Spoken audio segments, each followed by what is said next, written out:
Üçüncü qism, yani eng oxirgi qism. U elchisi boshlig'iga shirkat qoidalarining hammani yodlab berdi.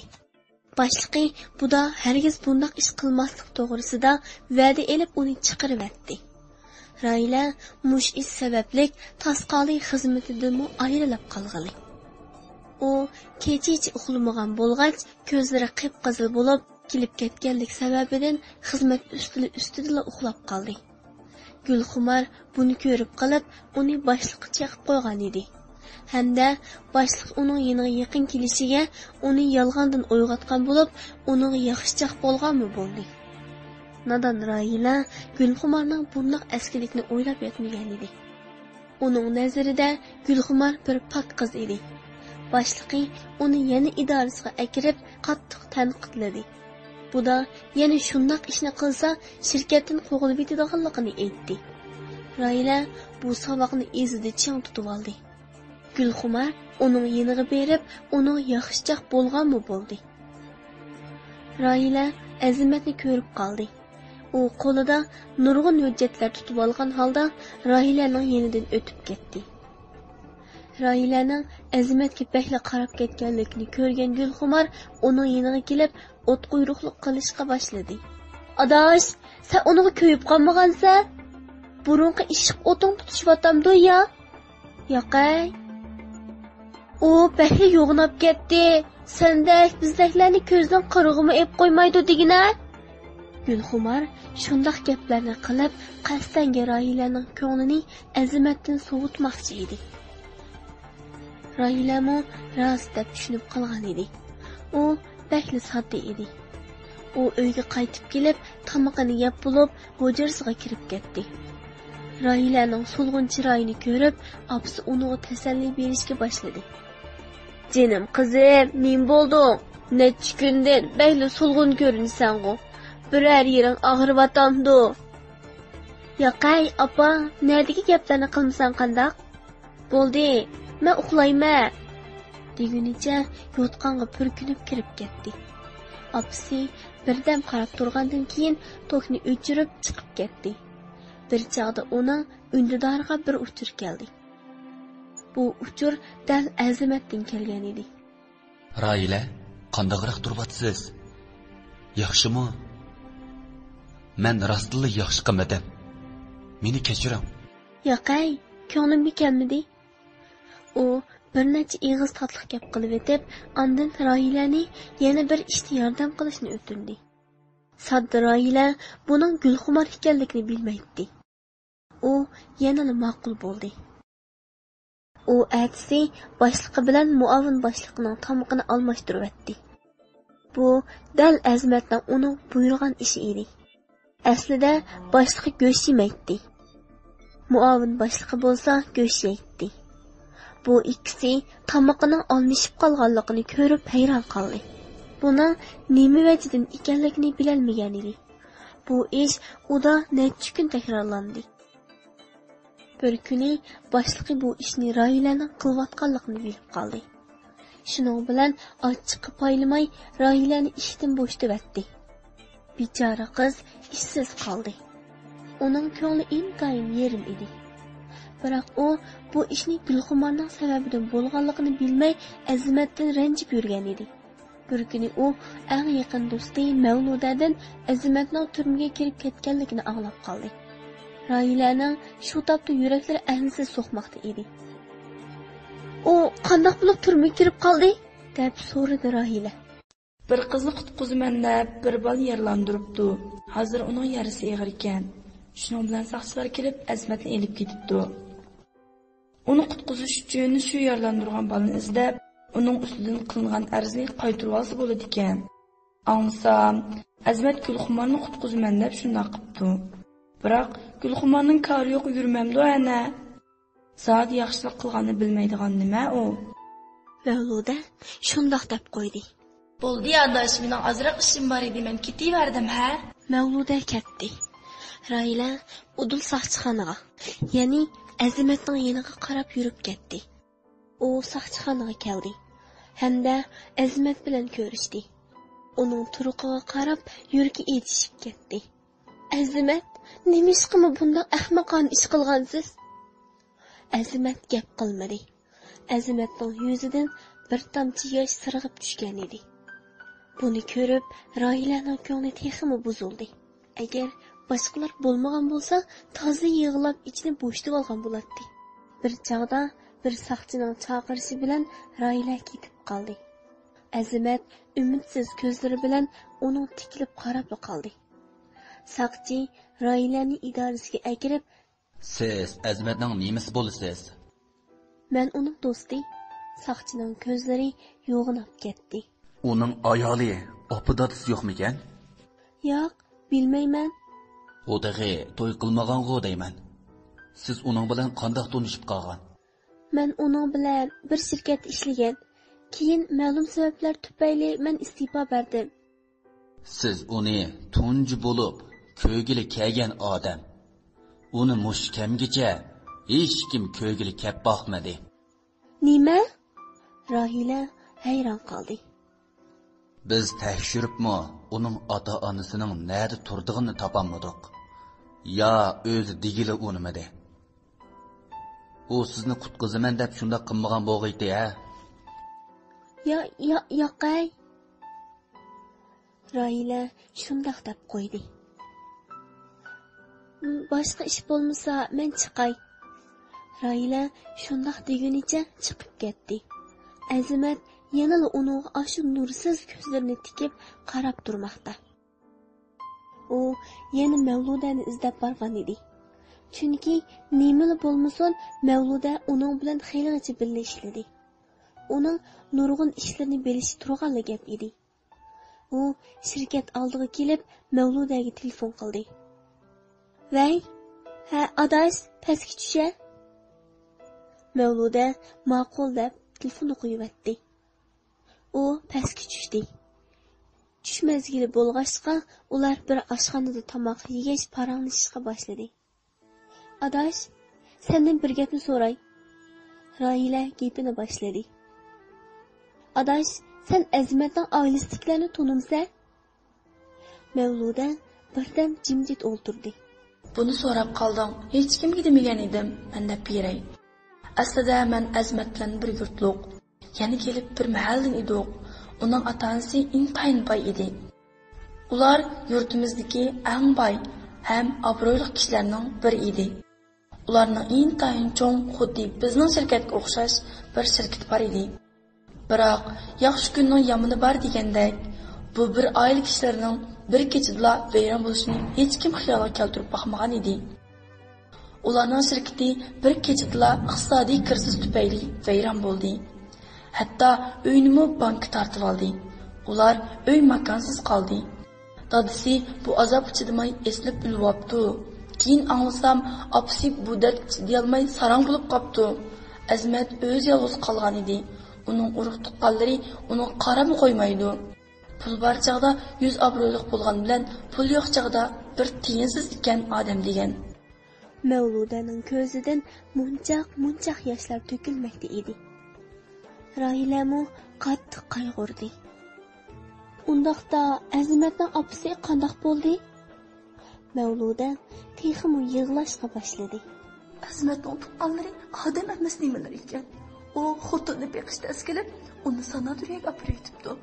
Azimat u chog'da kichik bo'lganligi uchun o'zining jinini o'zi qamlab, ko'chlarda yetib qopib yurib, o'qishni bitirib, aron testi oliy maktabga o'tdi.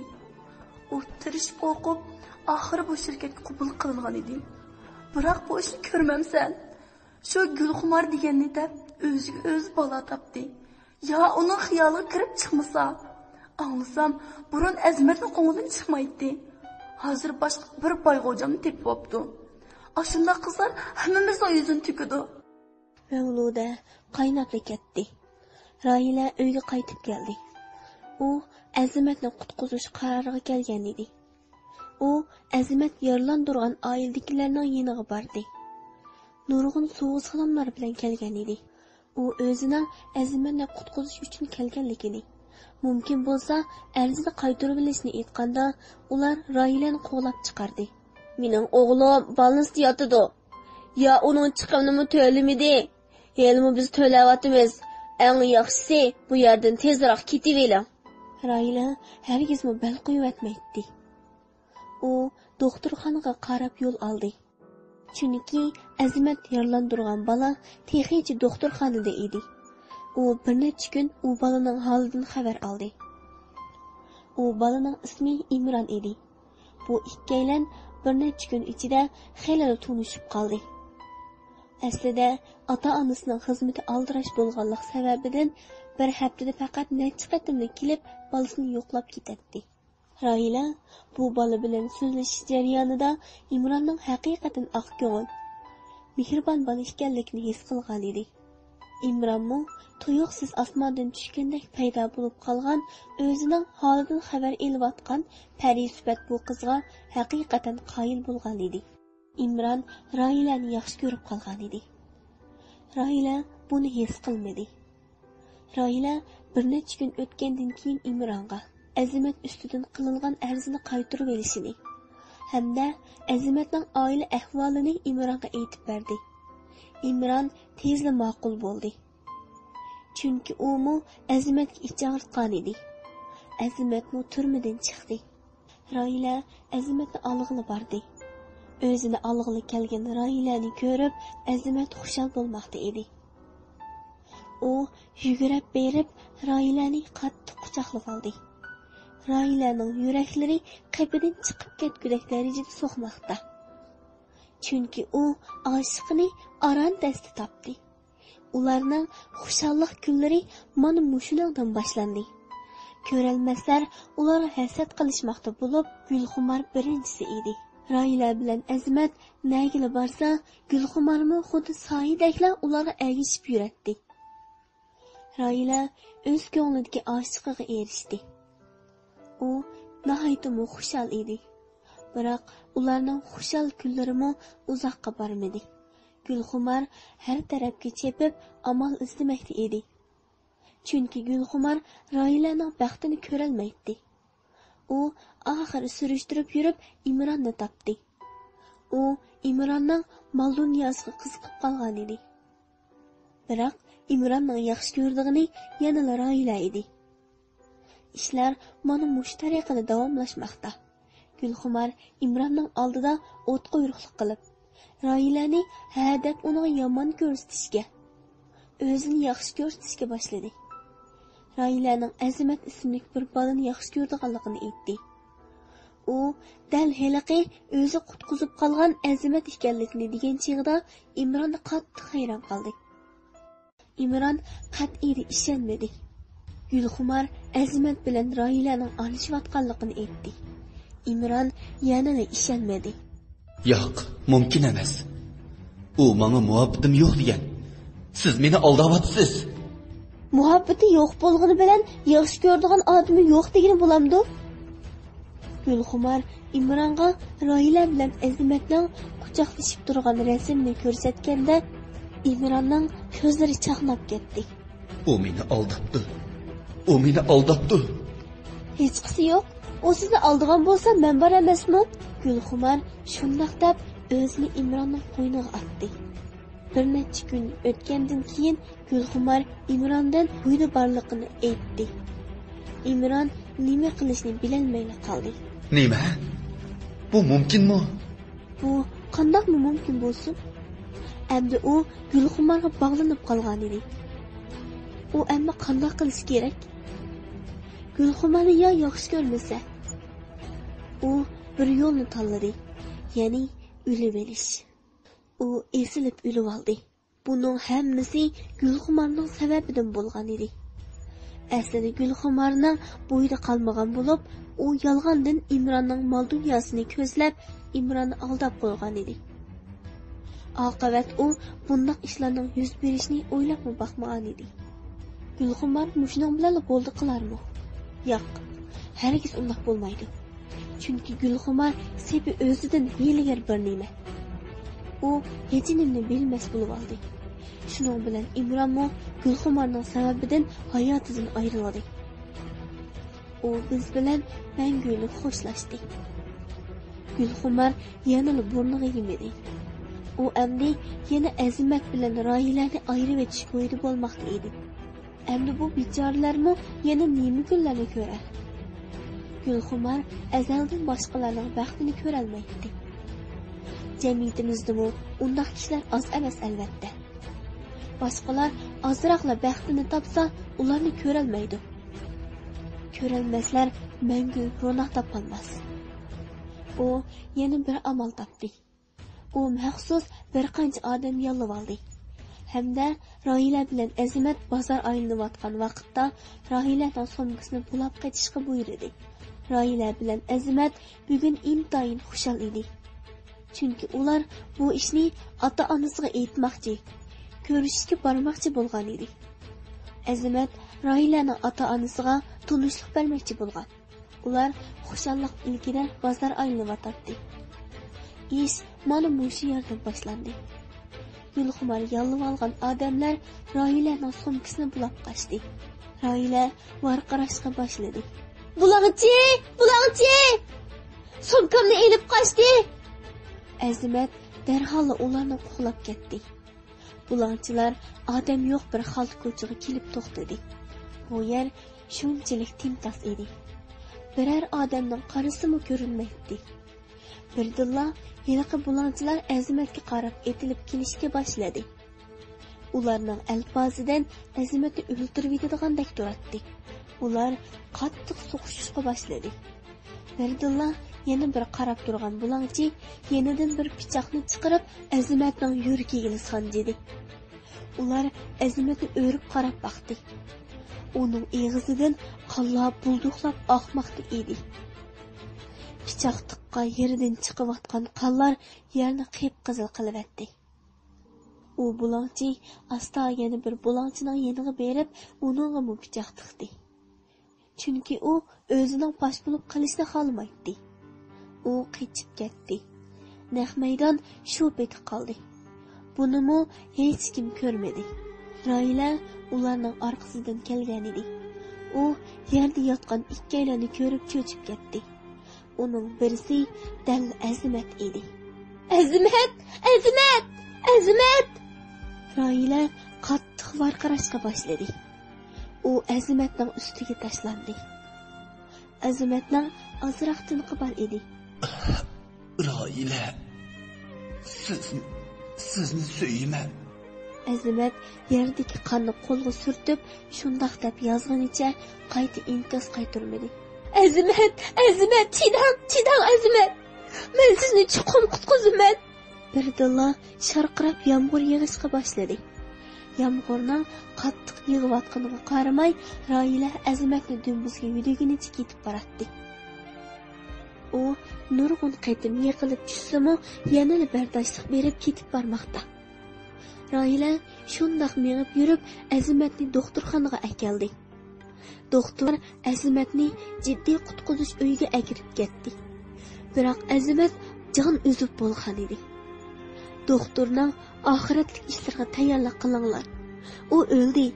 Deyishi Rohilaning yuragiga pichoq tiqqandek bilindi. U qattiq varqirayotdi. Yo'q! Azimat! Bu mumkin emas. Sizni men o'ldirdimmi? Mumkin emas. Doktorxonadagi hammaylar unga qarashmoqda. Rohila hoshidan ketdi. U uyg'onib, yanida ota-onasini ko'rdi. Apsi uningga to'xtamay tasalli bermoqda edi. Biroq u ota-onasining to'sishlariga qaramay, Azimatning yoniga qarab yo'l oldi. U o'zini har yon urib yig'lamoqda.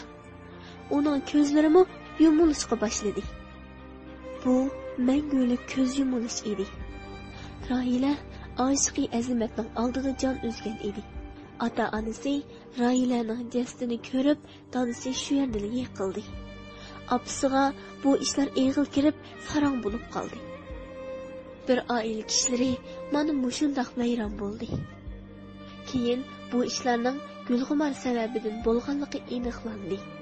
Imronni o'ldirganlaridan tortib, hammasi oshkorlandi. Yiliqi bulangchi tutildi. Gulxumar muddatsiz qamoq jazosiga buyurildi. Gulxumar tegishli jazosini tortdi. U endi mangu turmada yotadi. Keyin Railaning opsimi sanatoriyaga opirib etildi. Railaning opsi Azmatning opsi bilan ko'rishdi. Ular bir-birisiga halmon bo'lishmoqda edi. Biroq har ikkalisi o'lganlarning birisining o'z o'g'li, birisining jon-jigar o'z qizi ekanligini bilmaydi. Muhabbat mana shunday bir tragediya. Haqiqiy muhabbatning orqasida cho'qin bir suiqasd bor. Shunga oxirida deydiganim do'st tutganda haqiqiy chin do'st tutish kerak. Xohlagan odamni do'st tutsa, mana shunday oqibat kelib chiqadi. Qalbtashlar studiyasi tarmoqi Rishta studiyasi ovozli qilib tayyorlagan Visol topmagan so'yguning barliq qismi mush yerda oyoqlashdi.